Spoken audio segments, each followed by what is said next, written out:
Hello everyone, my name is Parul. I'm from Punjab.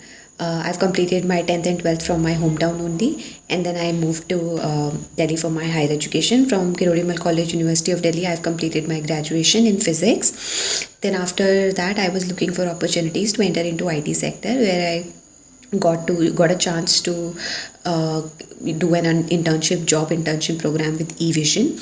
There I got to know learn a lot of things about networking, virtualization, window administration, ITIL, etc. And all of these things helped me a lot in the interviews. After actually completing my internship, I received calls from various companies and I got placed in HCL, and I'm very happy about it. And I thank the whole team of Evision for their support and the faculty. Thank you so much.